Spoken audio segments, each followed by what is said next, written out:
Family. They're complicated. Right. I used to think my family was happy as can be. Nope. Just like when a water balloon gets too big and then explodes, Mom and Dad split up just after one big, fat, dumb fight. After that, my dad moved out. Me and my little sis Katie were given a hard choice. One of us would stay here with Mom, and the other would go live with Dad and his new girlfriend, Zara. Katie's really sweet, kind, and sensitive, so I didn't think uprooting her life and making her live with some new stepmommy would be a good idea. I'm a big bro. Protecting my little sis is what I do best. So when it was settled, Katie stayed with Mom, and I moved in with Dad and Zara. Fast forward a few months, and Mom fell in love with some dude named Glenn and married him. I wasn't sure about Glenn. I'd only met him a couple of times, but he seemed too smug for my liking.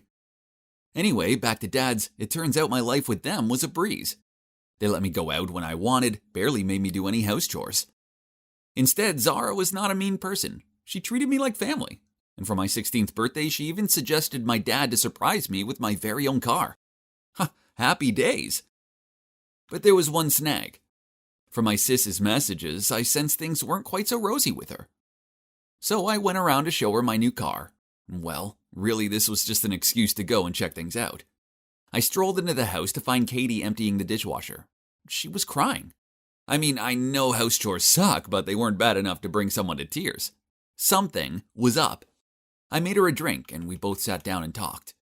She told me that it was Glenn. He didn't like her and kept getting her into trouble.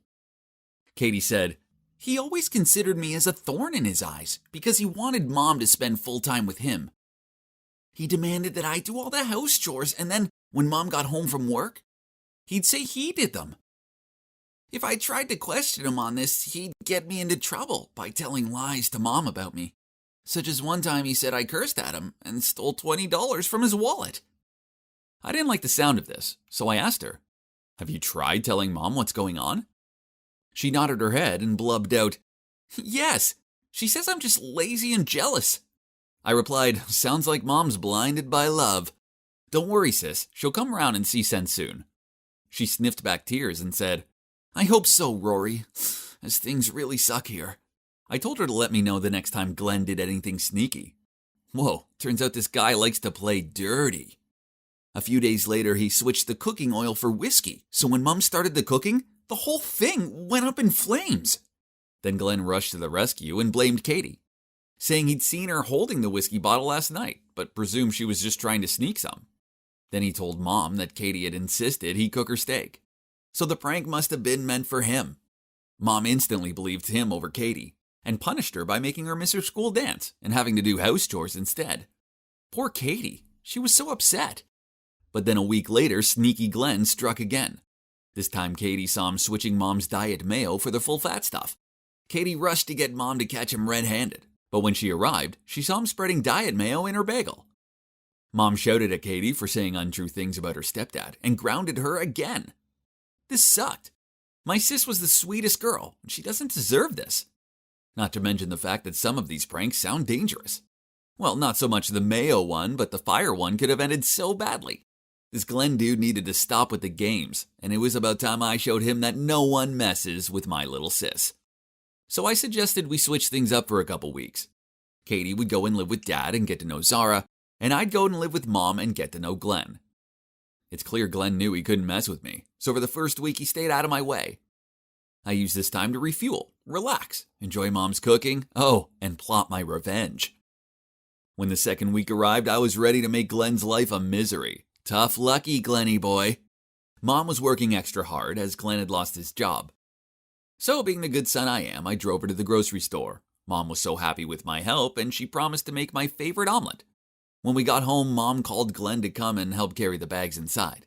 He tried to impress her by carrying them all at once, but one of them split open and groceries went everywhere, including the box of eggs. Oops! Mom was furious and shouted at him. "That's what you get for trying to show off and be a strong man. Now I can't have an omelet for my dinner, and I was looking forward to that." Haha, seeing his dumbfounded expression was so funny. Yep, I cut a hole into the bottom of the bag so that would happen. I wasn't finished with him yet, no chance. So in the next few days, when Mom left super early for work, I poured cornflakes everywhere, threw dirty laundry onto the floor, put the dog bowl on top of the couch, and stomped around in my dirty sneakers. I even took the breakfast Mom had prepared for Glenn to school with me, so I knew he'd wake up hungry.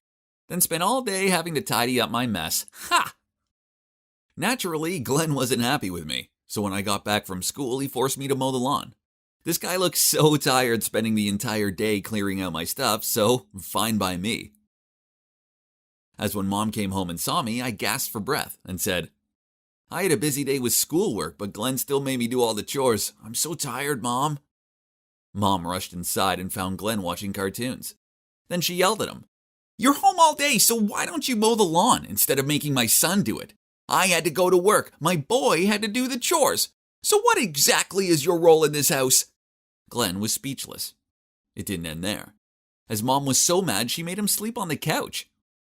Glenn avoided me after this, but that wasn't enough. I had to make sure that he'd leave my sis alone. I needed to make Glenn realize that his jerky ways were wrong. I knew Mom and Glenn had a piggy bank in their room for their future kid fund.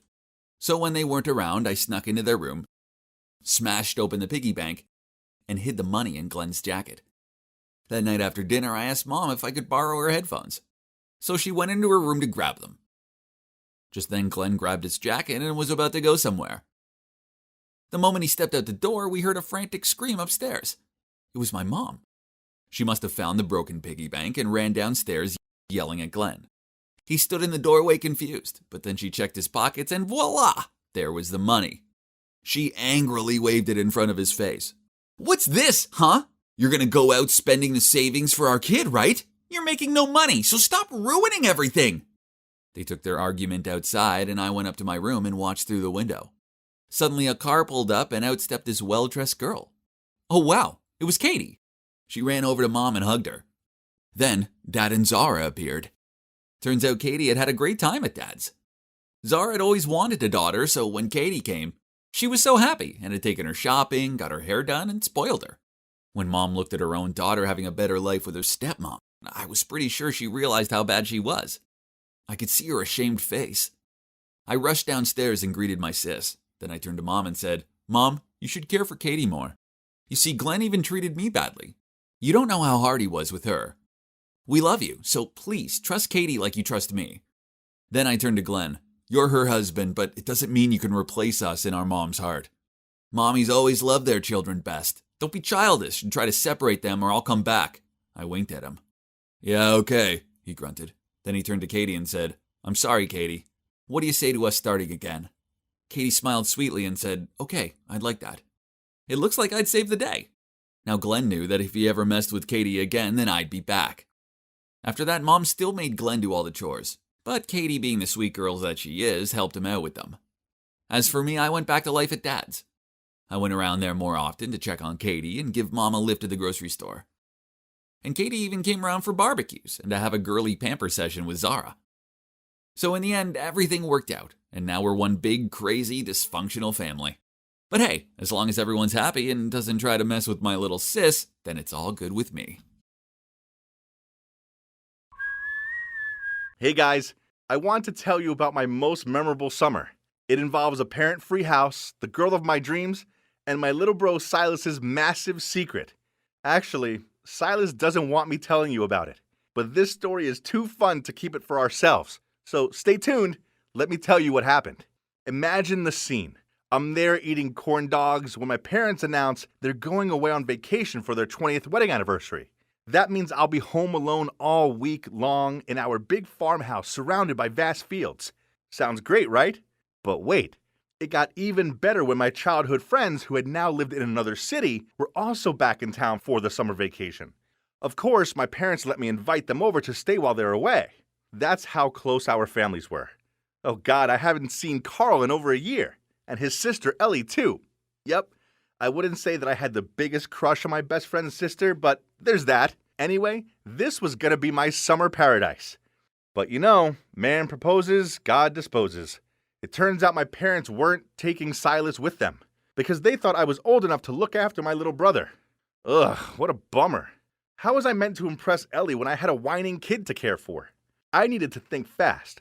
So as soon as we waved our parents off, I passed my PS4 to him and said, Silas, you can play on it, but only if you promise to do as I ask and stay out of my way. Of course, he agreed. I mean, what 8-year-old boy wouldn't want to play Fortnite? I checked on him now and then and gave him juice and snacks. Other than that, I had plenty of time to spend hanging out with Carl and Ellie.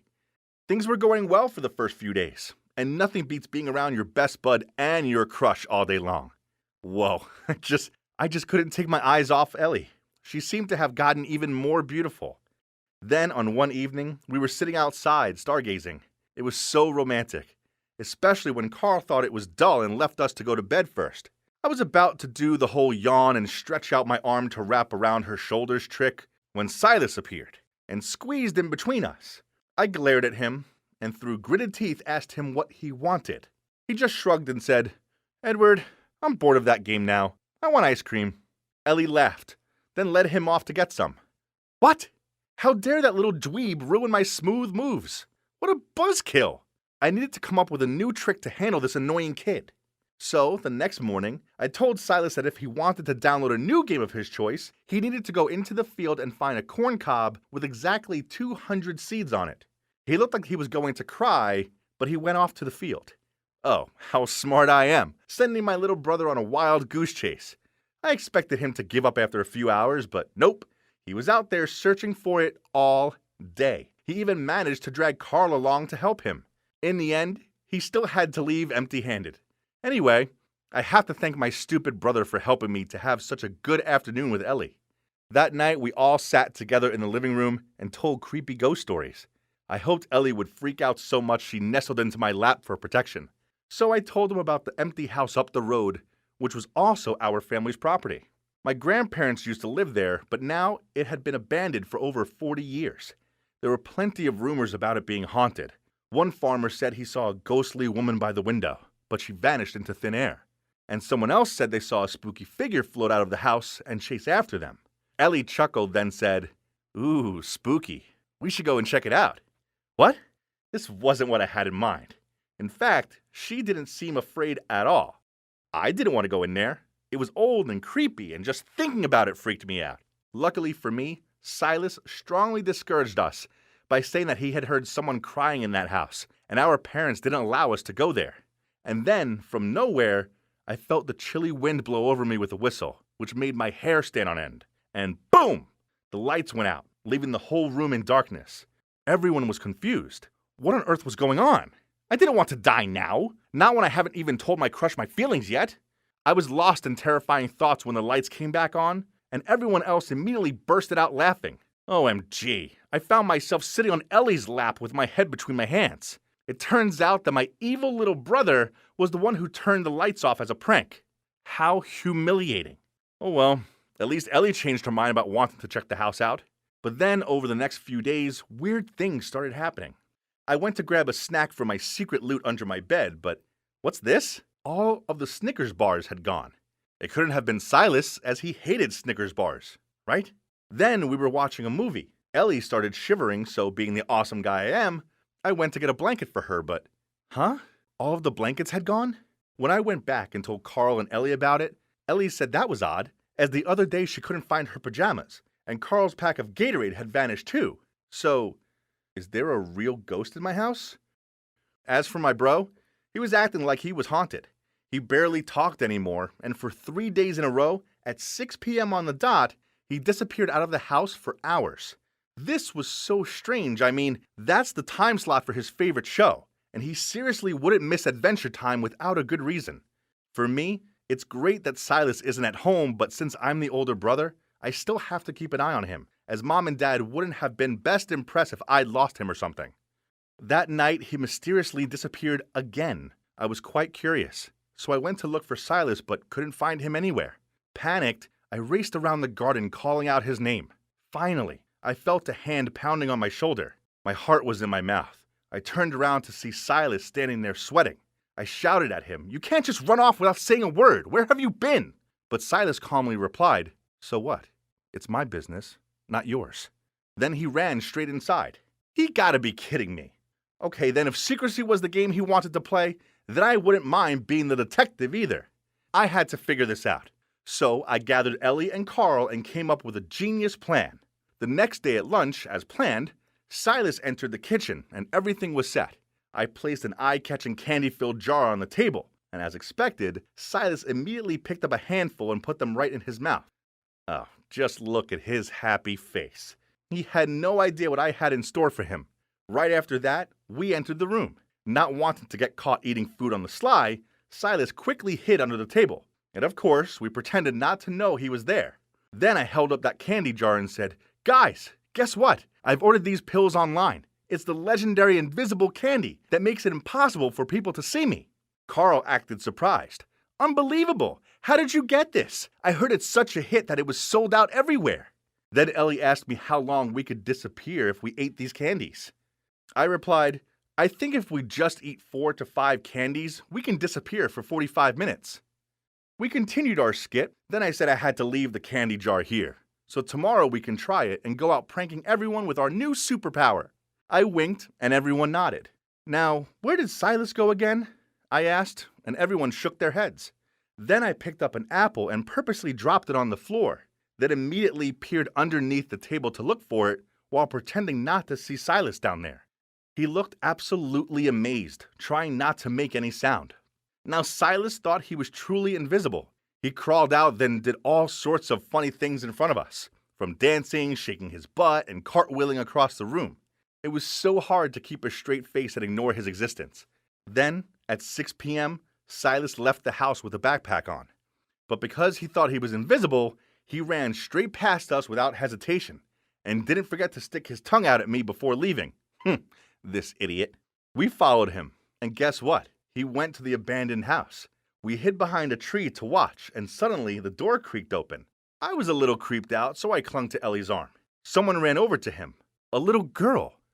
Oh no, was it a ghost? Ellie said, "OMG, she's in my clothes!" I looked closer and realized she wasn't a ghost, but in fact, was a real-life girl. So Silas hid that little girl in our abandoned house, and that's why he kept telling us over and over again not to come here. Since Silas thought that he was invisible, he kept running around her saying, "You can't see me, right?" He looked so funny as the little girl was too bewildered to understand anything. And right then we barged in shouting, "Gotcha!" Well, well, well. Look who's the big guy hiding his girlfriend here. I pulled out Silas's backpack, which was filled with Snickers bars and other missing items. Silas was shocked and sputtered, It's not what you think." The little girl burst into tears and said, "I'm Sally. I got lost, so Silas helped me." Silas said that he had met Sally one day on the cornfield. She was alone and hungry, so he brought her here and took care of her. He didn't dare tell us because he was afraid that we would make fun of him. Oh, I didn't think that my usual foolish brother was able to do such a good thing. So I hugged them and said, "I don't blame anyone, Silas. You did a very good job, and Sally, you will be safe here. Take her to our house and I will call someone for help." Fortunately, the police said that they were also looking for a missing child, and the next day, Sally was reunited with her parents. It turned out she was at a crowded train station when she ended up lost. Confused, she followed a man with the same shirt as her father, and that's how she ended up lost in our fields. Yeah, my brother is a bit annoying at times, but he's a good kid with a kind heart. Since then, we've grown closer, and I used my savings to reward my brother with a console of his very own. As for me and Ellie, well, let's just say our relationship is still in the friend zone for now, but Carl might have noticed something, and he didn't seem to oppose it, so just give me time and wish me luck.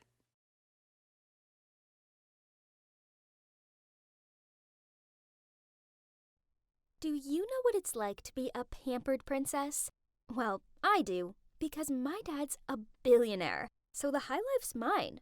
Not only did we live in a 5-story mansion, but I grew up never having to lift one of my pretty, perfect, delicate fingers.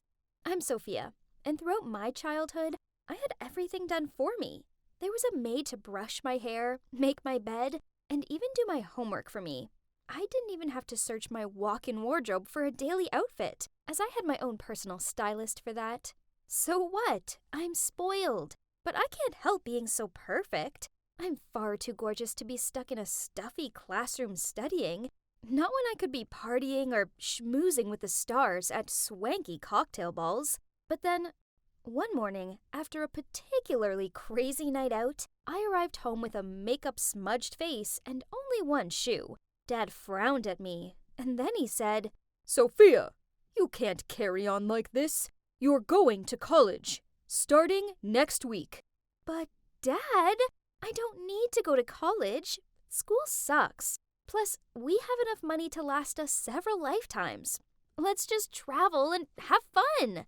But Daddy insisted I couldn't just sleep all day and party all night. Ugh! So, I decided to major in interior design for now. Some of the course was okay. I mean, I liked the pretty fabrics, but I just didn't see the point in being there. So, after a month, I dropped out and planned a long trip away with my besties. But there was one tiny problem, as paying for this trip would cost way more than my allowance could cover. So, I had no choice but to don my best puppy eyes look and ask my dad for money. Daddy, please. College just isn't for me. But I really feel that going away for a while will help clear my mind. He snorted. I highly doubt that, Sophia. You're lazy, self-centered, and you rely entirely on everyone to support you. You're 20, for God's sakes, so act like it. I pleaded back. But Daddy, I just want to have some fun with my friends. Then get a job and spend your own money on whatever you like. But if you carry on behaving this way, then don't expect any more handouts from me. You're lucky that I still haven't kicked you out, Sophia. But soon. What? That's so unreasonable. He was my father. It's his duty to support me. Jeez, did he not love me at all? I was so mad that I shouted, "You're just some sad, selfish old man!" Then I stormed out of there. I was instructing my maid to pack my suitcases when my mom came in and handed me a bank card, saying it's a secret between us two. Yay! Thanks, Mom. Now let the dream voyage begin. Wow, it really was heaven to me, with cocktails in the pool and lazy beach days. Well, at least, that was until my friends said they wanted a day exploring. It was hot and sticky out there, but I didn't want to be left alone, so I reluctantly tagged along. We ended up in this small forest area, and I chose to sit under a parasol while my friends went to take a dip in the nearby waterfall. Because, duh, I wasn't ruining my hair for anyone. I didn't understand how this could be anyone's definition of fun. I just hoped that my friends would hurry back. Then I heard footsteps. I turned around, thinking it was the girls, but instead, there were two men with balaclavas on. Oh no, this couldn't be good. I jumped up to my feet and began to run, but my designer sandals weren't made for swift exits, and soon they caught me. I screamed out as a smelly cloth went over my mouth. After that, the world began to darken around me. I flickered my eyes open. Geez, it was so sunny. Where were my sunglasses? That's when I heard two voices, and I remembered being kidnapped. I heard the one man say, Got her phone? The other replied, Of course. I don't want to upset the boss. I was so scared that I pretended to still be unconscious. Then suddenly, I heard the sound of the engine starting. I opened my eyes and saw the men driving away. Now, I was all alone in some field. What? Why would anyone kidnap someone, then just leave them in the middle of nowhere? My friends must be so worried about me. I needed to contact them. But how? I had no idea where I was, and no phone. Ugh. I should find a way out of this deserted place first, then borrow someone's phone. The kidnappers had left a bag next to me, which had a bottle of water, some snacks, and some gross-looking sneakers in it. Yuck! But I had no choice but to put them on, as my sandals were now torn. Ew! I would need so many pedicures to recover from this. I took the bag with me and started walking. After what felt like hours of torture, a farmhouse finally came into view. I whooped with joy and knocked on the door, but no one answered. I know trespassing is wrong, but this was an emergency, so I pushed the door open and ventured inside. I was just going to make a quick phone call, then I'd leave. But then I accidentally stumbled and knocked over a vase. A smashing sound broke the silence. I panicked and was about to run away, But from upstairs, a man came down and shouted, "Stop! Thief!"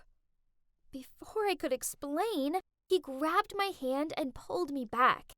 I tried explaining that I wasn't a thief, but he gave me a skeptical look and said, "Well, in that case, you can leave once you've paid for my vase.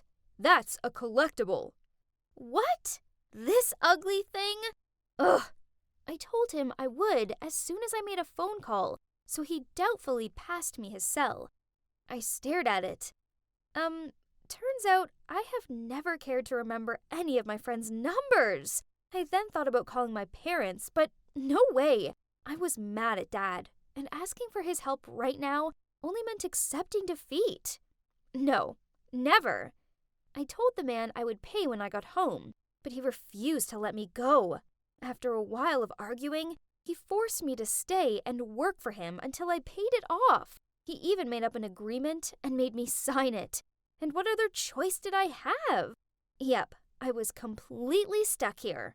This was the worst day of my life. He said his name was Manson. Then he showed me where I'd be staying. This had to be a joke. It was a barn. Literally. There was an uncomfortable-looking bed in there, and I could hear horses neighing in the barn next door. Was he kidding me? I was sitting there in despair when my stomach rumbled with hunger, so I barged into the kitchen and ordered Manson to make me some food. But he just pointed at the eggs by the stove and told me to make myself something to eat. Sure, I'd definitely do that. If I knew how to cook? Manson just sat there smirking while I threw the whole egg into the pan and then spent the next half hour trying to work out how to turn the stove on. In the end, I gave up and returned to my so-called room with an empty stomach. If you think that was bad, well, things soon got a lot worse. At 5 a.m., a noisy rooster woke me up, and then started my disastrous days at the farm. I accidentally dropped the bag of seeds onto the floor and got them in my hair, so the chickens chased me around the pen to get to them. I slipped over in the pigsty. Ew! I chipped a nail cleaning out the rabbit hutch. I even fell into horse manure. It was awful. Then on top of it all, Manson was so rude. He just laughed at me struggling with everything. But then one day, it all got too much for me. I was exhausted and felt so dizzy that I stumbled and broke 2 baskets of eggs. It really hurt so bad, and I was even in tears, thinking Manson would be mad. But instead, he ran over to check on me. Then, he even cooked me a nice meal and told me that I'd been doing a great job, despite the accidents. Whoa, what's with this personality change? So, maybe he wasn't as bad as I thought? Over the next few days, I actually found myself enjoying Manson's company. We sat by the fire pit and watched the sunset. We went horse riding, and I managed not to fall off. And he even taught me how to cook. That's when I realized 2 things. Firstly, I'd been a brat. I was lazy, selfish, and I took everything for granted. But now I realized that with hard work came reward. And secondly, I realized that I liked Manson a lot. So I decided to do something nice for him. I gave the barn a makeover. It was just simple things, really. I put a rug down, added some plants, hung up a few pictures and fairy lights. Then I dragged Manson over to have a look. He peered around the barn, then smiled. "Sophia, this is so lovely." Then he awkwardly looked down at his feet. "Look, I need to tell you something. It's your dad. He hired those men to kidnap you, then paid me to let you stay here." I laughed over that ridiculous joke, but then he continued. "Your dad wanted you to change your outlook on life and understand the value of money. He only has your best interest at heart." Wait, was this all just a setup? With teary eyes, I looked straight at Manson and said, "I was going to tell you that I have feelings for you, but I suppose you don't feel the same. I need to go. Please tell my father to send someone to pick me up ASAP, unless he's okay with me walking all the way back home without any phone or cash." Then I hurried out of there. He shouted after me, but I ignored him. I was so angry and upset.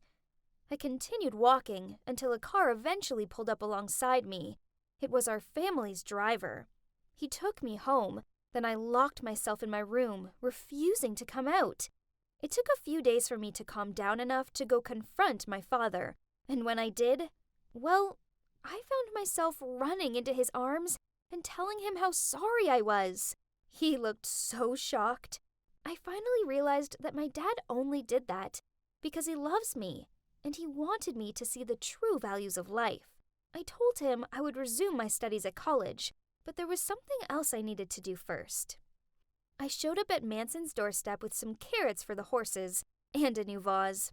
On seeing him, he grinned, then gave me the biggest hug. Guys, life isn't all about designer clothes and expensive holidays. Sometimes a stinky farm full of even stinkier animals and a cute guy, well, that can be the best place in the world. As for the future, well, Manson and I are both taking it slow and seeing where it goes. I do have big plans for his farm, though. I'm helping him renovate the barns into holiday cottages so other people can sample the country life too. A part of me will always be a pampered princess, but as for the other part of me, well, it turns out she can make a mean egg bagel and outrun a pen full of chickens. Don't take life for granted. It doesn't matter how pretty and rich you are. Instead, there's far more to life than just that.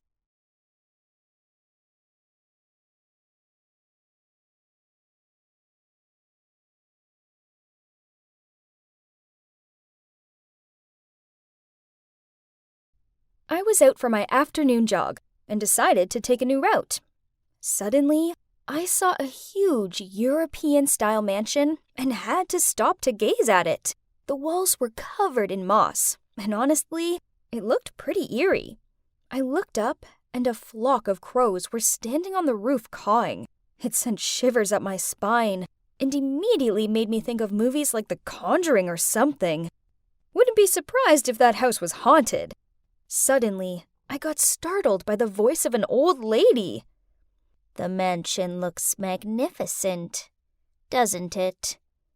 I turned to look at her, and she continued, "But you'd better stay away from it." "Why?" I asked her. Then she looked at me more closely and said, "Oh, you aren't a local here, are you?" I told her I was from Minnesota, but that my parents had said I could spend the summer here with my aunt. "Well, dear, let me tell you. The owner of this mansion was a young girl, super rich, but kept herself to herself. Rumor has it, she worshipped Satan. Can you believe it?" I asked her, "So where is she now?" "Oh, she mysteriously disappeared years ago, and the house has been abandoned ever since," the lady replied. Okay, this was seriously freaky. My hair was literally standing on end. But for some reason, I was more intrigued than ever. Oh, sorry, I should have introduced myself. I'm Ellie, a typical high school student, but also an avid detective story blogger. I spend a lot of my time on detective story forums and have always been attracted to weird and mysterious things ever since I was a little kid. Anyway, back to my story. So, one night, my aunt asked me to pop over to the grocery store to get some milk. On my way back, I passed the mansion and instantly got shivers. I looked up and saw a light flickering in a window on the second floor, like a candle or something. But no way. The old lady said the place was abandoned, right? The light kept flickering, and I couldn't stop watching. Suddenly, a shadow of a girl appeared. She was playing the violin, and the gloomy music was wafting through the cracks in the walls. Then, out of nowhere, a crow flew by screaming, "Caw!" I almost leapt out of my skin and ran straight home. How could anyone live in that freaky mansion? Wait a minute. What if I'd just seen the ghost of the owner who disappeared? Oh man, I had to figure this mystery out. I could even turn it into a detective story with a bit of horror thrown in for fun. As I lay there, I came up with the title, real-life death mansion. And then I realized I could even make a YouTube video about it with real photos of the house and maybe even some footage taken inside as I uncover the mystery. Oh, this would be so good! I could barely sleep from excitement, and the next day, I asked my cousin Susan to come along and explore the mansion with me. Hey Susan, want to come check out that creepy mansion with me? OMG, Ellie, are you crazy? You know that place is haunted, right? Like, full of ghosts and everything. Yeah, that's why I asked you to go with me. I shrugged. I would rather make a detour than walk past that house to get home. So what makes you think I would dare to go inside? I tried to convince her it would be fun, but she kept refusing. Oh well, if no one dared to go into that mansion, then I shall be the first. Gathering up my courage, I went there alone. I managed to climb over the rusty iron fence that had almost fallen to pieces in the backyard. Then I noticed a door that was slightly ajar. As I got closer, I realized a satanic symbol was engraved on the door. Creepy! I closed my eyes, held my breath, and gently pushed the door open. The smell that hit me made me feel dizzy. A musty, abandoned kind of smell. I walked into the lounge, and it felt like I just walked into some old castle in France or something. There were cobwebs everywhere, and some massive ones hanging from the chandeliers. I looked around and noticed a portrait of a girl on the wall.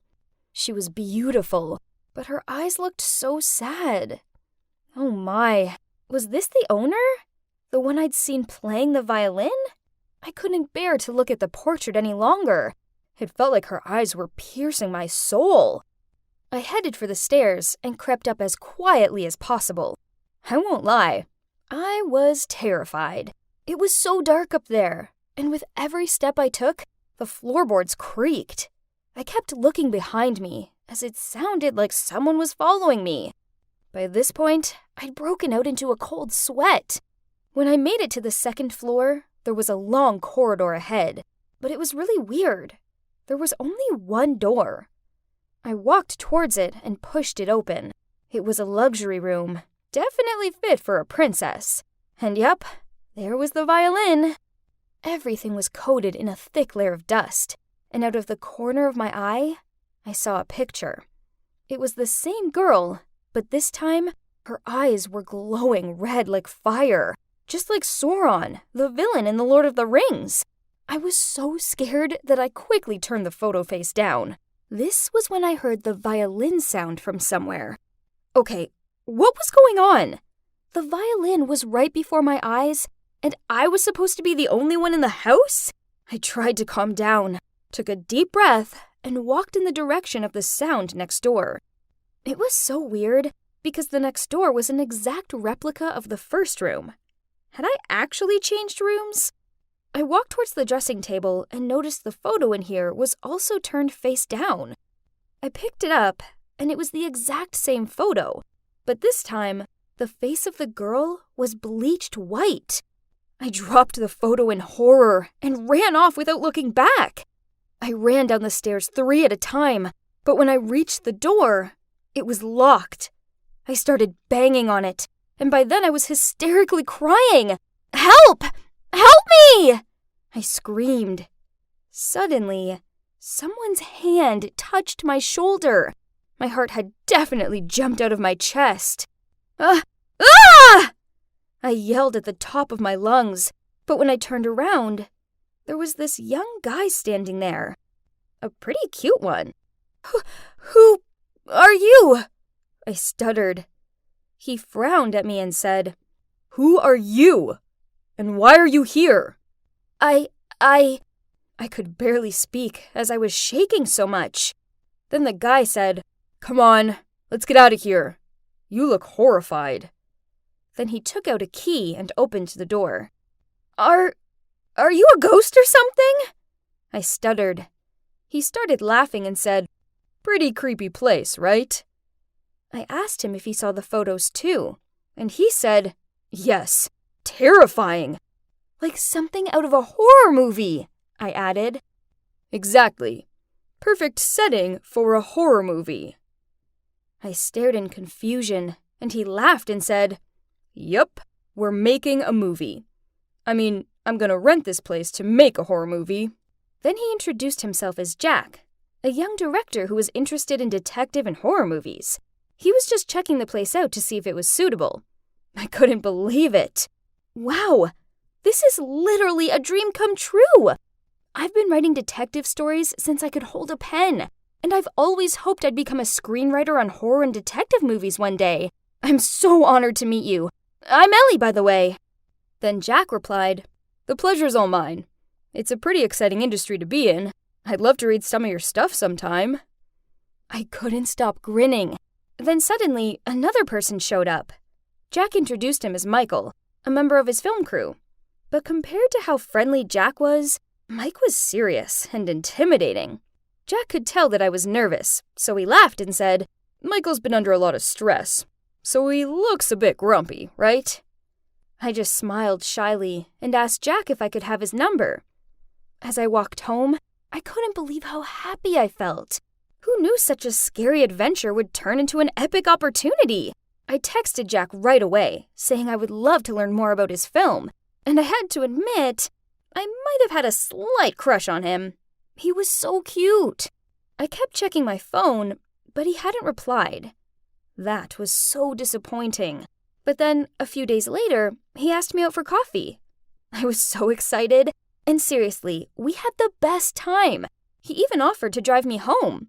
When I got into the car, he told me to close my eyes. Eek! Maybe he was going to kiss me.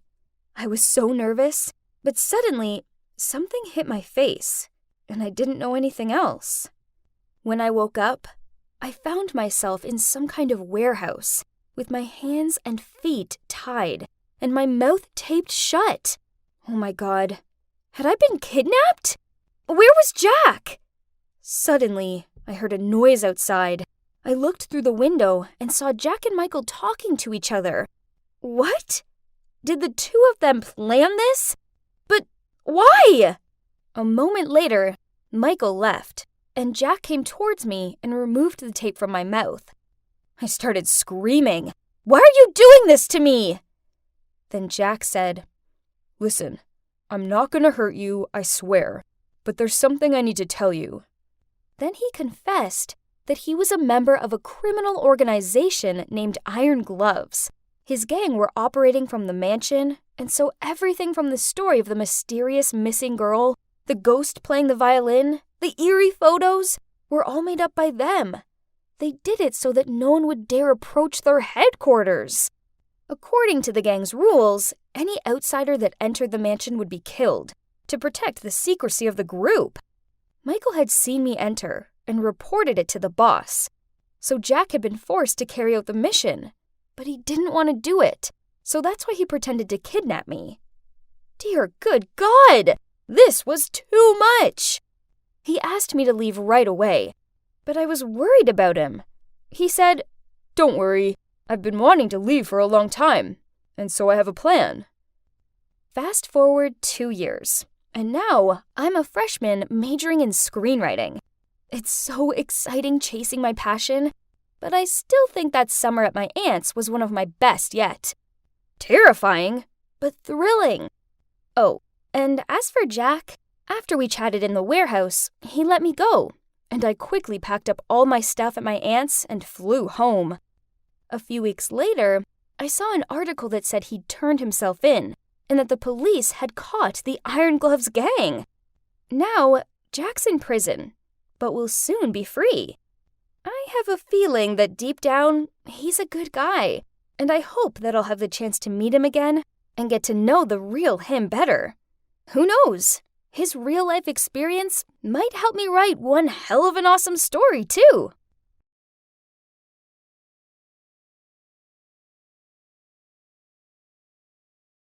It was a regular morning, and I was sorting my books out in my locker when excited screams and cheers distracted me. Huh? It was way too early for this level of noise. A group of girls was lingering around the bulletin board. I walked over to take a look. Turns out, it was just the latest poster of Hillary, the prettiest girl in school for her campaign of becoming prom queen. Well, yeah, typical reaction, since Hillary alone is too perfect already. All day, I found myself thinking about the Queen Hillary poster. Oh, I wish I could be as beautiful as she is. I mean, I'm not that ugly, but damn sure I'm not beautiful like her. OMG, look at me. My cheekbones aren't defined enough. My lips aren't pumped enough. My hair is too frizzy. And I literally have to jump on the spot to get myself into my favorite pair of jeans. Let's face it, I was plain and ordinary, while Hillary, she was oh so beautiful. Mom called me down for dinner, so I sat there glumly twirling my fork around my plate. Mom must have noticed something was up, as frowning she asked me, Sonia, what's wrong?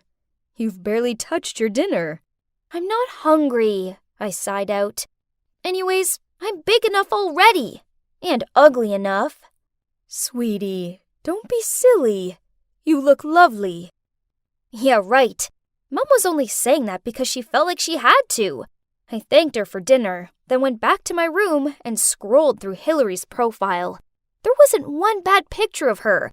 Not one! She was so flawless, while I was, well, full of flaws. The next day, I was hanging out on the school field with my best friend Sydney and my boyfriend Lucas when Hillary passed by in a stunning dress. Jeez, look how gorgeous she was. Earth to Sonia. Sydney threw a potato chip at me. I turned and gave her a "what was that for" look. She rolled her eyes and continued, "Stop staring at little Miss Popular and pay attention to us. You know, your actual friends. Hello?" Sorry, I sighed. It's just that she looks so pretty in that dress. It's not fair. She doesn't even have to try. Well, on me, it'd look like I was wearing a garbage bag. Stop comparing yourself to her. It's dumb. Yeah, Hillary's Hillary. You are you. And you have your own beauty. I shook my head. Yeah, right. I didn't have any beauty. Instead, I was ordinary, while Hillary was extraordinary.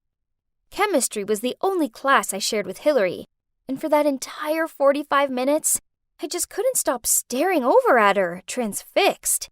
As the teacher droned on about the periodic table, I daydreamed about how amazing it would be to have hair as glossy, skin as clear as hers. I caught her staring back at me a couple of times, and one time she mouthed, "What?" then rolled her eyes and annoyedly turned away. But still, I couldn't take my eyes off of her. After the lesson, I followed her to her next class, even though it was in a different direction to where I needed to be. I watched on with envy as her boyfriend, Ethan, the captain of the basketball team, looked at her adoringly, and how her pretty friends flocked around her. It must be so awesome to be that perfect. My Hillary obsession continued at home. Each evening, I scrolled through her profile and saved any new pics she'd posted. Then I'd just lay in bed staring at her perfect features and comparing them to my not-so-perfect ones. I even printed out my fave pics of her and framed them on my desk. Then one day, my worst nightmare came true. I was on my way to meet Lucas when I saw him standing in the hallway and talking to Hillary. That's odd. A popular girl like Hillary would never enjoy talking to a normie like him. Oh man, look how Lucas keeps laughing, then giggling. What if Hillary likes him? That kind of girl definitely gets whatever she wants easily. I couldn't watch any more of this, so I sent Sydney an emergency message and rushed off to the bathroom. She found me crying in the cubicle and asked me what was wrong. I told her what had happened and she frowned. Are you insane? Lucas was probably just being polite to her. Geez, he's with you for a reason, so get over this Hillary fixation. It's weird. Why did Sydney have to be so rude? I wanted her support, not her backlash. So I didn't meet up with her after school as planned. Instead, I went straight home and looked through my Hillary photos. I cut out sections of her lips, nose, hair, and stuck them on top of a photo of me. Looking down at it, well, wow, I looked so much better. It was then that I decided I would have a perfect face like her. So clutching the improved photo, I hurried down to my mom and waved it in her face. Look how perfect I'd be if I changed a few things. Please will you lend me the money to pay for surgery? Please? Mom looked horrified. Sonia, you're only 17, and you're already beautiful. You don't need to put yourself through all this pain and risks to look like someone else. I tried explaining to her that I didn't want to continue my life looking as plain and boring as I did, but she didn't listen at first. It took me a lot of time to talk her through, and let's face it, she also has had a nose job before. So what's the big deal about me getting mine fixed too, along with a few more touch-ups? That summer, I lied to Sydney and Lucas that I was spending the whole holiday with my dad and stepmom. I showed the surgeon a photo of Hillary as an example of the results I wanted. So he narrowed my nose, inserted cheek implants to give me a more defined look, and injected my lips with filler. I woke up after surgery in agony. Oh dear God, it hurts! I couldn't talk, and even crying was painful. Worse still, with all the bandages, I resembled an Egyptian mummy. Then, when the bandages were removed, my face was all swollen and puffy, and I had to do these massages to improve my facial muscles again. Pain is beauty, and beauty is pain, isn't it? Mom wasn't exactly impressed with what I did, as I didn't really tell her I would change my entire face. Still, she spent the summer looking after me, even though I did have to put up with her whining and sometimes even tears. Once healed, all that was left to do was have my hair colored and cut like Hillary's, and change my style to match hers. With my new look complete, I looked at the mirror and smiled. Finally, I was beautiful. I returned to school excited for everyone to see my new look, but as I walked through the hallway, everyone stared and gossiped about me.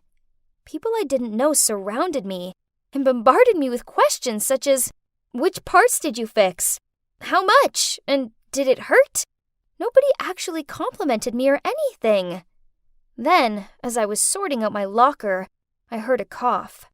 I looked up to see Sydney standing there with her arms folded. "So, was it worth it?" I wasn't in the mood for this, so I replied, "You can't say anything nice, can you? This is who I am now. I'm being my true self, and I'm happy." "No, this is you trying to be someone you're not." I slammed my locker shut and stormed off. What kind of person doesn't support her own best friend? My day went from bad to worse when I met Lucas at lunch. He glared at me, then angrily said, "Sonia, why? There was nothing wrong with you before, but now you're just a clone of someone else." He went to leave, but I held his arm. "Please, I did this because I want to be more beautiful. For you. I did this for you." Lucas shook his head, then gave a thoughtful sigh. He didn't try to leave after that, but he kept giving me this pitying look. Then, when I was walking to class, a guy ran up behind me and put his arm around my waist. "Hi there, my baby." Startled, I immediately pushed him away. Oh, it was Ethan, Hillary's boyfriend. "What's wrong? But, wait, why does your face look so weird?" I pushed him off me and ran away. OMG! That was horrifying! My heart was still pumping. From then on, people continued to mistake me for Hillary. Then whenever Sydney sat with me, they gossiped about how tragic it was that she was trying to be a cool kid. It made her feel uncomfortable, so she stopped hanging out with me at school. I had to sit by myself and felt so lonely. Then there was Lucas. Whenever I tried so much as hug him, he flinched. Then he admitted that he found my new look strange and intimidating. Life carried on, and prom grew closer. I noticed one of the Queen Hillary posters had been ripped off, and in its place was another poster of a girl named Kim. Geez, this prom queen campaign seems very stressful. Then, as I stepped outside, I heard someone shout, "Now!" Then the next thing I knew, stuff was thrown at me. In just a blink, I was covered in tomatoes and eggs. Yuck! Then a group of girls smirking stepped out and one said, "You should just give up trying to be prom queen before it's too late." I blurted out while taking pieces of eggshell off of my hair. What? Why attack me? Oh wait! Girls, it's the Plastic Hillary wannabe. Well, you still deserve this. Have fun being a failed version of Hillary. They laughed as they left, leaving me standing there feeling worse than ever. I went to the bathroom to clean myself up and walked in on Hillary applying her makeup in the mirror. Whoa, her face actually wasn't so perfect with all the makeup on. Oh wow, it's you. She glanced at me. You know, everyone is talking about you even more than me, she said, while covering her eyelid with tons of eyeshadows. I mean, I'm kind of flattered, but trust me, you look ridiculous. You're like the Walmart version of me. I feel sorry for Lucas for having a super insecure girlfriend like you. Then she flicked her hair and left. I looked at myself in the mirror, tears streaming down my face. So Hillary was just a mean girl who faked her butt off to build a friendly image and covered her mediocre face with a lot of makeup. She wasn't perfect, just like me. From then on, I desperately longed to look like myself again. I begged Mom to lend me the money to fix my face, but she refused. No more. Once is enough. Isn't this all you wanted? Great. Now I was going to be stuck looking like this forever. Until one night, my cheeks started aching. Soon, I couldn't so much as twitch my face without being in serious pain. Mom found me clutching my face in agony and drove me to the hospital. The doctor told me my implants had leaked and I needed emergency surgery to remove them. This happened a month ago.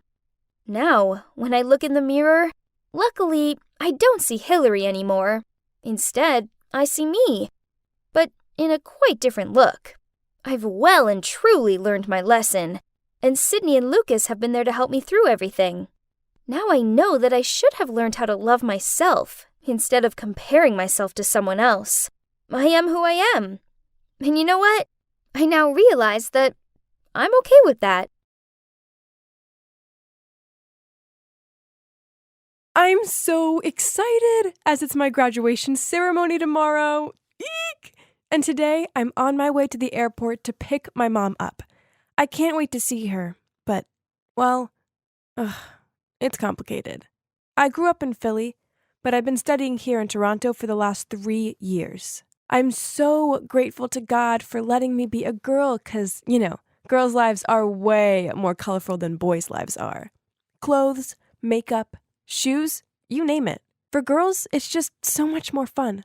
I understand I'm probably confusing you. Well, up until the age of 18, I lived life as a boy. Kai. Actually, Kai's my legal name. I grew up with toy trucks, dinosaur wallpaper, and a rocket-shaped playhouse. Then, at 2 years old, Mom moved into a villa out in the countryside. It was just us and our old maid Rita. Meanwhile, my father and grandparents stayed in the city and ran the family company together. Back then, all I knew was my family was rich and successful, but I didn't think much about it. Hey, I was just a kid. All I cared about was getting to choose what color tumbler I had my juice in. Mom always said we moved away because of her migraines, which worsened in hectic surroundings. Nonsense. She just wanted to keep me away from the family so they wouldn't figure out I was actually a girl. Crazy, huh? So I must have known I was a girl, right? The thing is, when you're little, you pretty much believe everything your mom tells you. So when she said I was a boy, then I had no reason to think otherwise. Still, I was drawn to girly things like a magpie was to anything shiny. For instance, I tried putting my mom's sparkly hair clips in my short hair, but Mom caught me, took them out, and told me they weren't for boys. Another time, when I was at a play date at this boy's house, I peered into his sister's room and saw all of the Barbies and dolls. Mesmerized, I took one and started playing with it, but then I heard him laughing at me, and he teased me that I was a boy and I shouldn't like gross things like dollies. I didn't like being teased, so after that, I tried to keep my liking for girly stuff to myself. I pretended to like action figures, aliens, and cars, but to be honest, I didn't care much for them at all. But the older I got, the harder it was for my mom to keep up the lie. The trickiest part being the school restrooms. To hide the secret, Mom told me the bathrooms at school were dirty, and if I used them, I'd end up with scaly green skin. So every day on the break, Rita would come and take me home to go to the toilet. At first, people at school thought this was weird, but then I guess they just put it down to odd things that rich people do. The other boys annoyed me. I didn't want to play football or run around the playground pretending to be a gladiator. Instead, I wanted to hula hoop with the girls and plait the manes of their toy ponies. So I did just that. One time, when I was waiting to get picked up from school, me and my friend were flicking through her girly magazine. Then suddenly, Mom stormed up to me and dragged me out of the girl zone. Then on the ride home, in a serious voice, she said, "Kai, boys have to play with boys. It's just the way it is." This sucked, as I didn't want to play with the boys, but I didn't want to upset my mom, so I stopped playing with the girls. From then onward, I mostly just sat by myself and read fairy tales about princesses and mermaids, which I disguised in the covers of boys' books. My mom must have realized how I felt, so she didn't want to risk me being around other girls, which is why at 11, she insisted I went to an all-boys school. That sucked, as I had never really gotten along with other boys, if not to say that I hated them. But then, during lunch on my first day at the new school, this boy called Kevin sat down next to me and passed me half of his candy bar. We became best friends after that, and even built a den together in the nearby woods. Hanging out with him were my happiest days, as in those moments I just felt free. Then one day during a biology class, the teacher passed us sheets with diagrams of boys' bodies. My body didn't look like that. Was there something wrong with me? Confused, I decided to confide in Kevin about this. He was also a boy, so he could help me, right? I held up the sheet and whispered to him, my body is different to this. Before Kevin even had a chance to answer, one of the other boys shouted out, "Kai's different from us, let's go check it out." Then, to my horror, some of them lifted me and started carrying me toward the bathroom. I was screaming at the top of my voice. Luckily, the teacher ran out into the hallway after me and demanded the boys put me down at once. My mom rushed to school ASAP to take me home, as she received a call from my teacher about the incident. She tried cheering me up with ice cream, but it didn't work. I was so upset and confused. "Mom, why am I different from other boys?" She gave a wounded look, sighed, then in a quiet voice said, "Before I tell you the truth, I need you to understand that I love you, Kai, and everything I do is to protect you." She hugged me close to her, then continued, "I was so desperate for a child, but after years of trying, it felt like it wasn't meant to be. Then I found out that your dad cheated on me with another woman, and she was pregnant with a boy." I stared at Mom with wide eyes, patiently waiting to hear what came next, because so far, nothing made sense. This was hard to bear, but just when I thought my heart would break, well, I fell pregnant with you. You have to understand, your father and grandparents have very old-fashioned mindsets on the company and having a male heir to inherit it. So, even though his mistress ended up having a baby girl, and your father agreed to fund them both only if they moved to Miami, I knew you'd never be respected in your father's eyes, not as a girl. That mistress of his would make sure their daughter came back and got everything over you. I just couldn't let that happen. So I lied to everyone that you were a boy. I know you're probably angry with me, and I don't blame you. But you can't tell your father the truth. You can't tell anyone the truth. Wow. So, I was a girl? Now everything started to fall into place. This explained a lot. But of course I was furious. I'd been forced to live a lie just to please my mom. It took a few days before I began to calm down and be more understanding. I guess things must have been really hard for her too.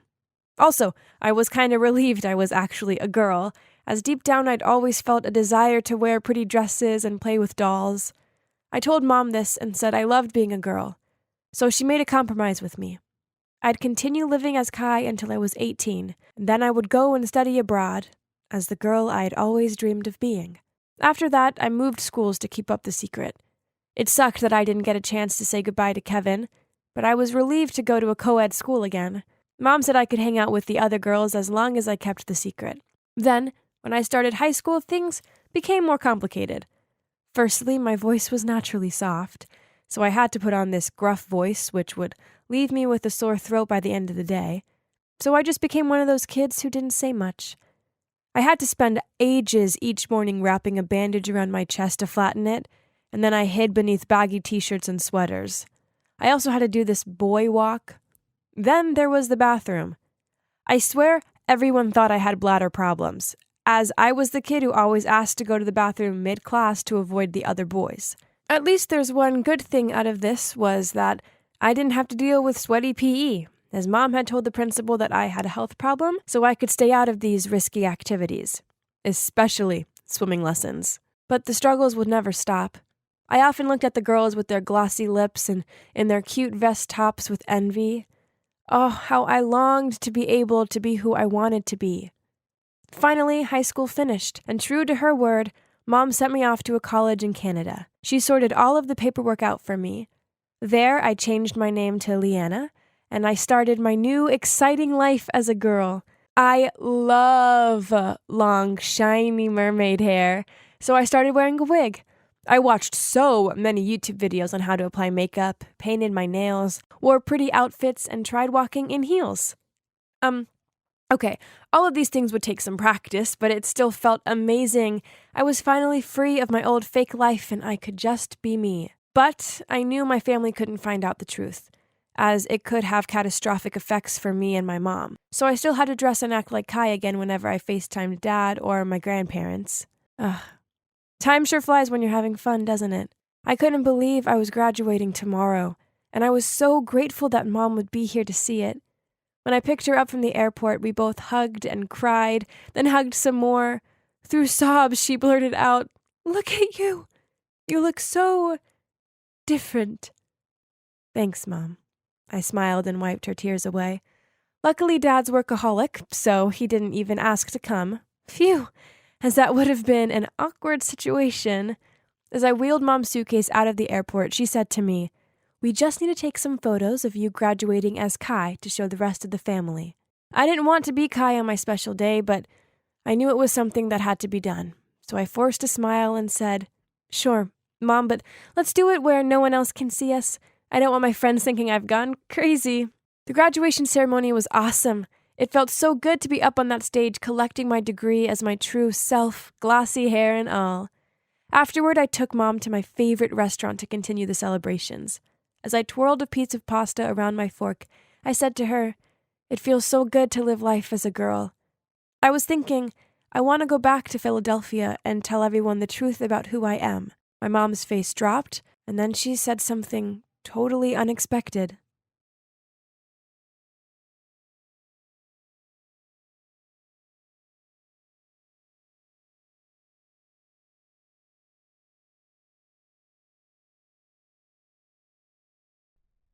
Why do we have to study logarithms? Will they help us with stockbroking?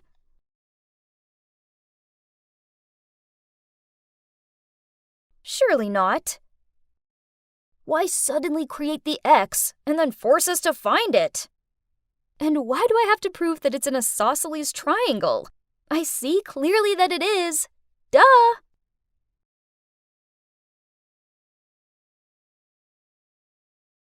Then I received the note back saying, "What are you two talking about?" I just figured that another kid had intercepted it. So with my eyes still glued to my level 3692 of Candy Crush, I scrawled back, "Keep your nose out of my business," and then handed the paper over without looking. Ahem. But your business is taking place in my class. I slowly looked up and saw that it was my teacher. Oh, dang. Busted again. Looking over, I saw Brett with his big guilty face. Ugh, he should have been more careful. Okay, you. And you. Out. You're probably wondering how I'm such a pro at this pose. Well, it's because I've done it 1,000 times. And that serious woman over there is Mrs. Megan, my math teacher. I swear, she totally has it in for me. Okay, let me tell you the story. Once upon a time, there was a girl who, due to an unexpected accident with a trash can and an ill-placed skateboard, ended up arriving a teensy bit late for her exam. But the teacher refused to let her in, and also failed her. Grrr. Yeah, that girl was me, Lexi. Thus, from that moment forth, she became my arch enemy. So, during her boring lecture, I threw a paper plane at the board and said, "Miss, you've spelled arithmetic wrong. I suppose spelling is a bit hard for a numbers person like you. It's okay." Clearly my comment got to her, as during that same class, she picked on me to graph a function. Huh, easy peasy. So I created a masterpiece that made her eyes roll, and the whole class found it hilarious. And as expected, she gave me a lengthy lecture on my childish behavior, and even threatened to call my parents. Poof! Yeah, good luck with that, as unless it involved business, then my parents were practically impossible to reach. Besides, I was just having a laugh. Mrs. Megan needed to lighten up. So I secretly stuck a piece of paper saying "free hugs" on her back. I lurked behind a tree and watched as all these people surrounded her. She looked so bewildered as she tried to navigate past them while having no idea what was going on. The good old days. Suddenly, Brett patted my shoulder and told me 30 minutes had passed and we needed to go back to class. My butt hadn't even touched my chair when I heard a patronizing voice say, "You shouldn't act like that." Ugh, that's Faye, the teacher's pet and a real pick-me girl. Every time the teacher asks a question, she wriggles her arm in the air and squeaks out, "Me, me!" Mrs. Megan only likes her because she always laughs at her boring jokes. Oh well, I may have no proof, but in my experience, Faye's definitely not as innocent as she looks. Don't say I'm jealous, 'cause I'm 100% not. You probably think I hate school, but it's still way better than my so-called home. Ugh. At least school could be amusing, while my home life consisted of Mom and Dad locked away in their office 24/7. I can't remember the last time either of them cooked dinner. So takeaway it is. So I'm texting Ben, my super sexy BF. He's been studying in France, and he's back today. I've missed him so much, but unfortunately, I couldn't pick him up from the airport because of, school. And tonight, he has a family party, but we're meeting up tomorrow. Yay! Let me see your face, sweetie. I miss you. You know what? Today, that teacher gave me detention again. Really? She messed with the wrong one, didn't she? Definitely. I will retaliate tomorrow. She'd better watch out. Okay, but don't end up in after-school detention, as I want to see you. My mom's also a teacher, but she's not that much. Oh, by the way, she's here. You want to say hello?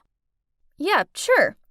Ben, it gets on my nerves whenever I think of that Before I had a chance to finish my words, a person popped up on the screen. Mrs. Megan! Lexi?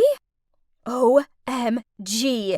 We both gave each other stunned, open-mouthed stares. It looked like the screen had frozen. Literally! Then just when I didn't think it could get any worse, suddenly a familiar voice broke the silence. Oh, Ben has a girlfriend? Let me see her. Huh? That's Faye! Oh, my days, this is too much to process. My two enemies were in the same frame. Shocked, I ended the call. Right after, I received a text from Ben saying, "Don't worry, my mother may look super serious, but she's kind. And the girl is Faye, my neighbor. We've known each other since childhood, and she's cool." This was so crazy. Now I'd have to face them both every day, knowing that they're associated with my BF. Oh, the future is as dark as night. And yeah, This is the beginning of the series thusly entitled Living with My Future Mother-in-Law and My BF's Annoying Female Best Friend. And since then, things at school turned weird. For our class Halloween event, which had a Toy Story theme, Mrs. Megan was in charge of handing out the parts. Faye was Bo Peep, and she had this really cute outfit. While me, I was stuck as Mrs. Potato Head.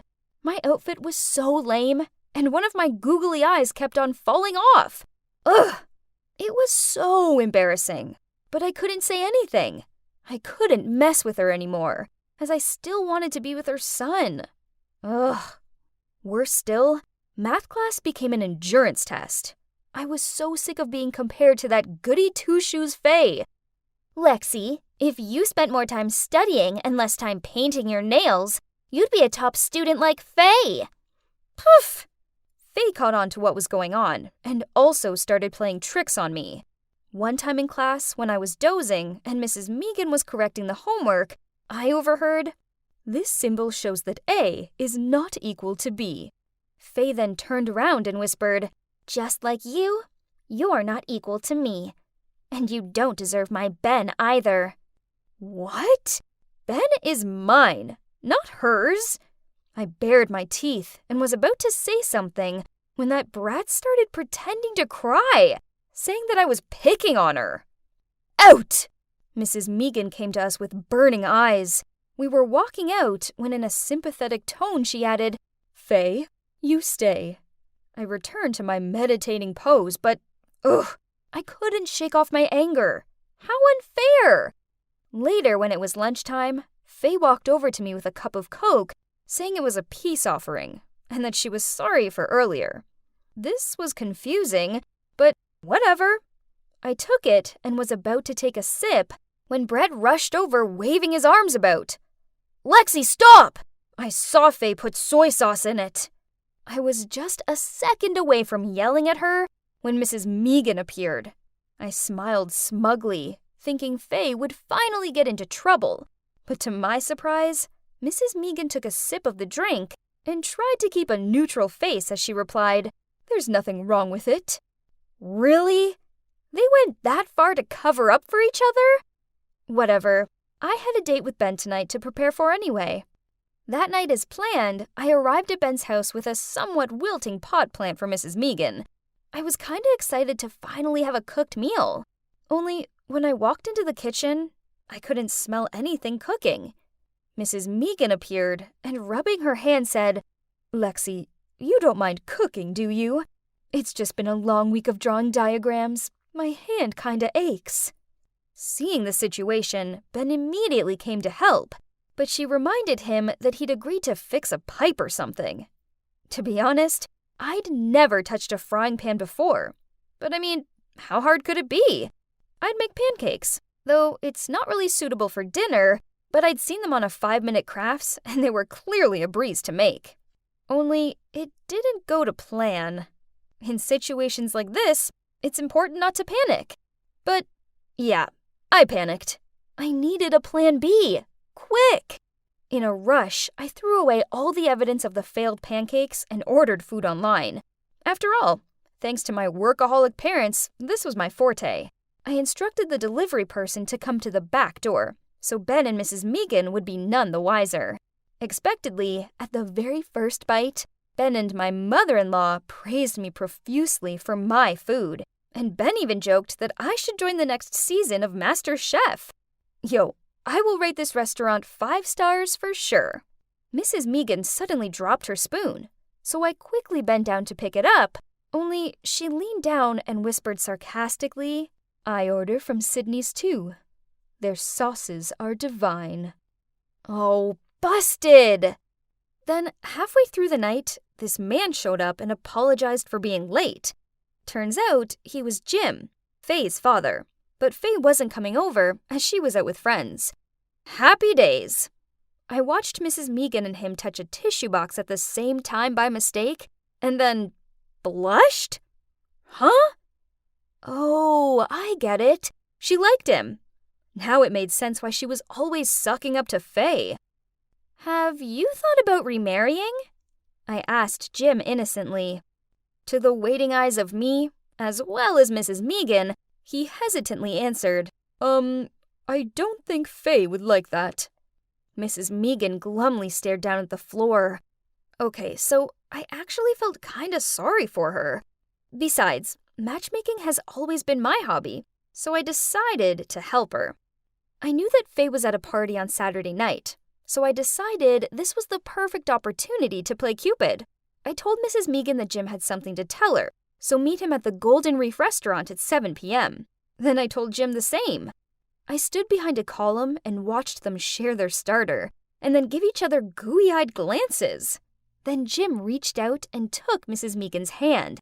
They were looking at each other passionately when Faye suddenly rushed in from nowhere and angrily slammed her bag on the table. So this is it?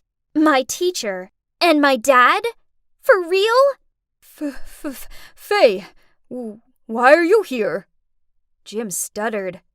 No one can ever replace Mom! Then she turned to a dumbfounded-looking Mrs. Megan.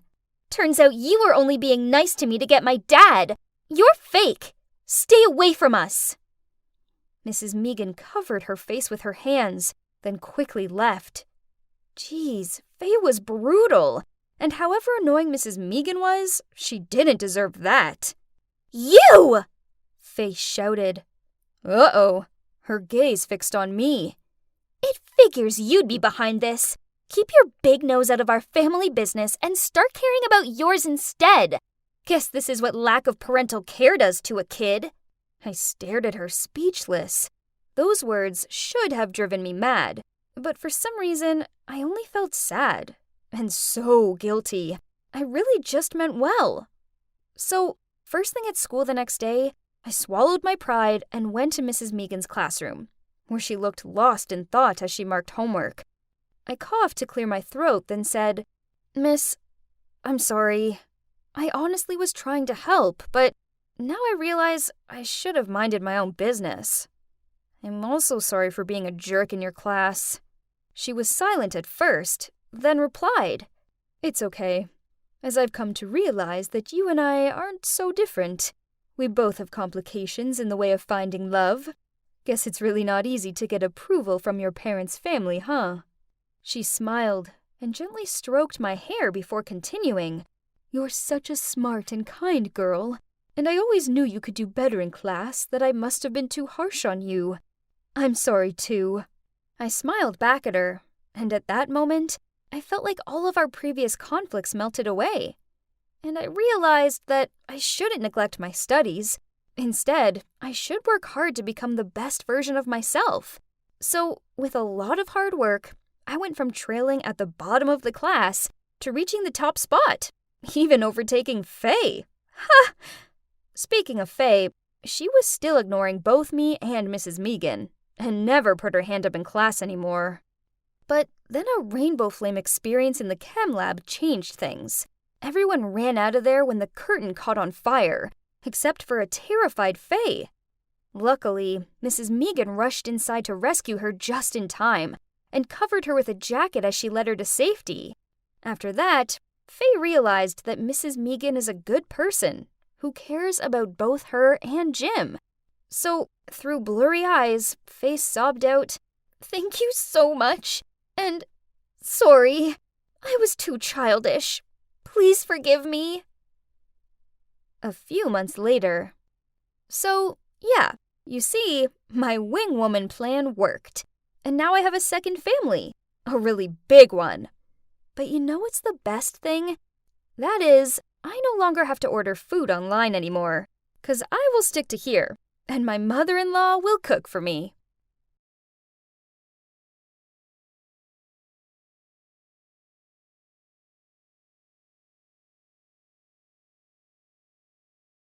Who put those books on the upper shelf? And why were my clothes in the closet reorganized? Did she seriously go into my room and rearrange my stuff? Unbelievable! Avery, dinner's ready. Okay, Dad, wait a sec. My dad shouted back. What's taking you so long? Come down now. Dinner is getting cold. Ugh, okay, I'm coming. As I walked into the kitchen, I gave her a resentful look. What were you doing? You know dinner's always at 6. Well, that's because she went into my room and reorganized everything. It was like Hurricane Katrina stopped by my room. I had to put everything back where it was. You must be wondering why I had this attitude towards my mom. Well, first, she isn't my mom. She's my stepmom.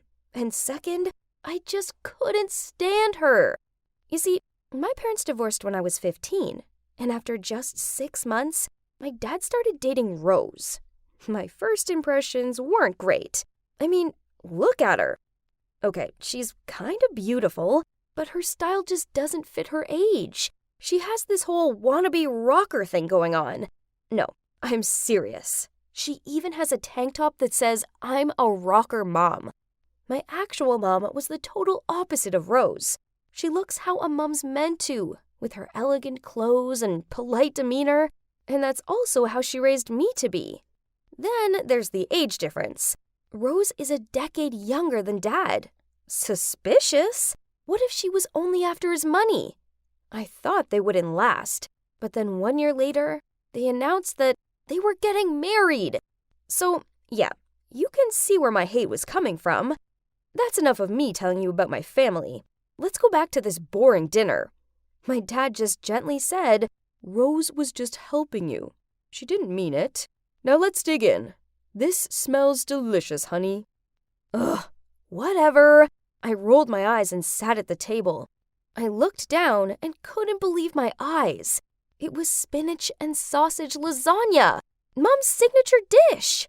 How dare Rose copy it? First, she rearranged my room, and now she wanted to replace my mom? Talk about a real-life evil stepmom. No way I was going to eat that. So I stood up, said I wasn't hungry, and started walking off. Dad stood up and was about to yell at me, but Rose stopped him. Whatever. I still ran upstairs and slammed my door shut. The next day, when I came home from school, I saw that Rose had a few friends over for beer and pizza in the living room. Look at them. They looked like they were having a band meeting. Normally, women their age have tea parties, not fast food fests. "Hey, Avery." Rose greeted me. I just ignored her and went upstairs. But suddenly, I heard one of her friends say, "What a stubborn kid. Doesn't she have manners? If I were you, I would show the kid who's the boss around here." Jesus, her friends were awful just like her. Whatever, I didn't care what they said. But then Rose replied, "Hey, don't talk about her like that. Avery's a lovely girl. She's just had a lot going on the past 2 years.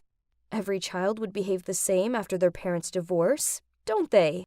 She just needs a little time adjusting." Oh, wow. I didn't expect those words coming from Rose. She actually stood up for me? Maybe, just maybe, I've misjudged her. Maybe I should try and give her a fairer chance?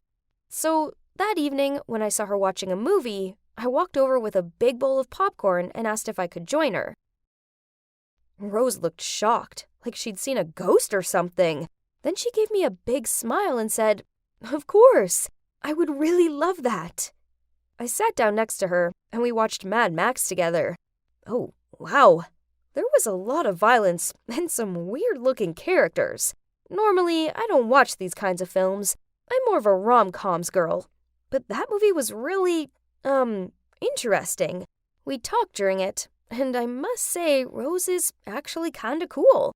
We were both laughing when I heard someone coughing behind me. I turned around to see my mom standing there with a frown on her face. "Avery? Why didn't you return my calls and messages?" "Oh, I haven't introduced my mom to you yet. This is my beautiful mom, Melanie. She's a kind, gentle, elegant woman, and also a bit disciplined. But that's okay. I still love my mom very much." "Mom? What are you doing here?" "I called you a dozen times, but you didn't answer. Clearly, you're preoccupied. I got worried, so I swung by to check on you." "Oh, sorry, Mom. Rose and I were having so much fun that I didn't notice my phone." My mom knitted her brows and asked, "Are we still on for shopping tomorrow? You need a new outfit for the debate contest, right?" Yeah, of course. I will meet you at the mall after school. Oh, you two are going shopping? That's so cool. Can I join? At that moment, I thought, what a great idea. I mean, so far, they seem to get along okay. But what I didn't know was that a war between my mom and my stepmom had just launched. Rose gave me an excited smile, but Mom, on the other hand, didn't look so thrilled. Maybe she was still mad that I missed her calls? So the next day after school, I went outside and saw my mom standing by her car. Oh, was she waiting for me? I was about to walk toward her when I suddenly noticed she was giving dirty looks to someone. Oh my God, Rose was waiting on the other side of the street. I quickly jumped behind some bushes to hide from them. Don't tell me the two were here to pick me up. Suddenly, my phone rang. It was Mom. There's no way I was deciding between them, so I told her I was already on my way to the mall. Ugh. Now, let's talk about my fun family day out at the mall. It was a disaster.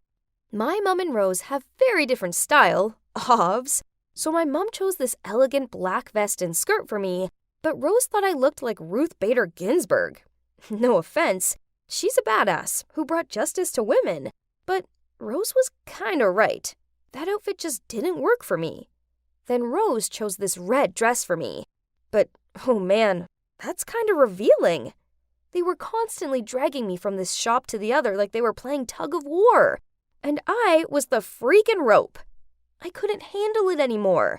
Therefore, I just chose any dress so they'd stop throwing clothes in my face. On the way out of the mall, we passed a piercing shop. I've been wanting a helix piercing at the upper cartilage of my ear. They look so cool. I asked Mom, but she profusely refused. Her own words were, "It would make you look rebellious."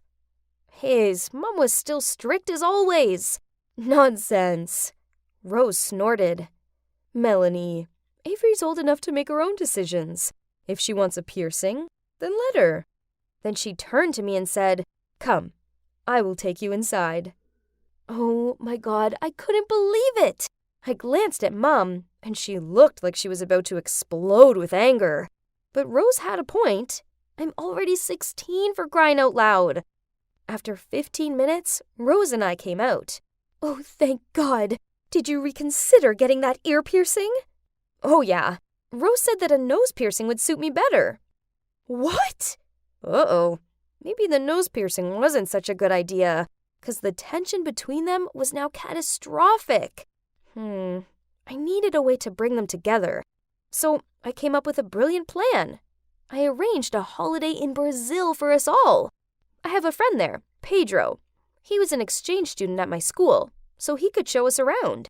Dad was in on the plan. At the last minute, he pretended to be busy and canceled his spot. Perfect! Now Rose and Mom would have plenty of bonding time. As soon as we walked into the hotel lobby, they started fighting over who got to share a room with me. What's wrong with them? We just landed in Brazil. So I took the keys from the receptionist and told them they were sharing, 'cause I'll be by myself. Then in the evening, after we all got some rest, I waited for them in the lobby. Man, what's taking them so long? Suddenly, I saw two women walking over, and they were pushing each other. My God, it was Rose and Mom. I tried to keep calm and said, "Jesus, can you two please stop acting like kindergarten kids?" Mom sneered. Well, Rose over here took a 45-minute shower while I urgently needed to use the bathroom. You know how sensitive my stomach is. Rose rolled her eyes. That's because I have a strict beauty routine to follow. At least you got some sleep. I didn't, thanks to your bulldozer snoring. I certainly did not. Then they began to stare off like two UFC fighters. I shouted, "Enough already! Listen up. I just made a dinner reservation for you two to get to know each other better. I have plans with Pedro, so I'll catch you both later."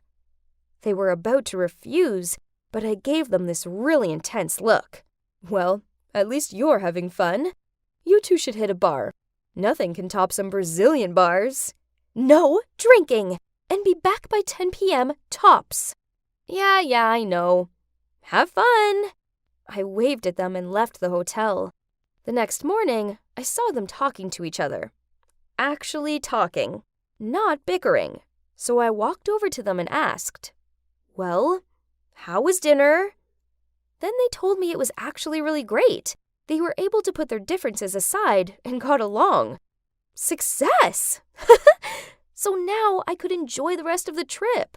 After breakfast, Pedro came by to take us on a hiking trip in the forest. It was so wonderful. The fresh air, the birds singing. Well, maybe except for the heat and the mosquitoes. Pedro wanted to bring us to this spot he said was perfect for watching the sunset. Awesome! It was all going well at first, but then as Rose avoided a tree branch, it accidentally hit my mom. My God, you hit me on purpose, didn't you? What? That's absurd. I was just avoiding the branch. Oh, please. As if. Are you saying that I'm lying? Hey, guys, stop it. Let's be more understanding and talk things out. Like how you did it last night, okay? That's when I found out that they were just pretending to be friends so that I didn't set up any more dinners for them. Oh my God. Unbelievable. After their friendship act was exposed, they began speed hiking, like they were in a competition or something. But yep, after only 15 minutes, they were exhausted and couldn't even stand straight anymore. I began to shout at them. "This is great. Your dumb feud is ruining my vacation." Then I walked away to avoid them, but of course, not too far. As I walked, I tried to think of another plan to get them close. Then I realized I'd wandered further away from the group. Okay, Avery, don't panic. Pedro had given me a map of the forest. I just needed to get to that marked X. It sounded easy. Trust me, it wasn't. I walked for hours and still couldn't find the spot. Oh no, it was getting dark, and I was totally exhausted. I sat on the ground and couldn't hold back my tears. I was about to lose hope when I suddenly heard Rose and Mom's voices. Oh, great! I was lost and could still hear them arguing in my head. I must be losing my mind. But wait. Suddenly, they appeared from behind some trees. It was really them. I couldn't believe it. I ran into their arms and gave them both the biggest hug ever and cried like a baby. Before we went to the airport to head home, Pedro came to say goodbye. Thanks for the hiking trip and also carrying out my plan. No problem. Your plan was definitely crazy, but it totally worked. After you went missing, they actually teamed up to find you. They helped one another when one tripped down or got exhausted and kept each other motivated. Pedro grinned at me, then continued. I too was freaking out when I didn't see you at our meeting point. Luckily, I still found you. Oh yeah, I forgot to mention that pretending to be lost was a part of my plan, but what I didn't expect was to actually get lost. Thank God for Pedro. And you know what? After that incident, my mom and Rose grew close. Actually, a bit too close, I think. They even sometimes hang out without me. Can you believe it? Turns out, even though they have two very different personalities and styles, they still have one big thing in common. They both love me.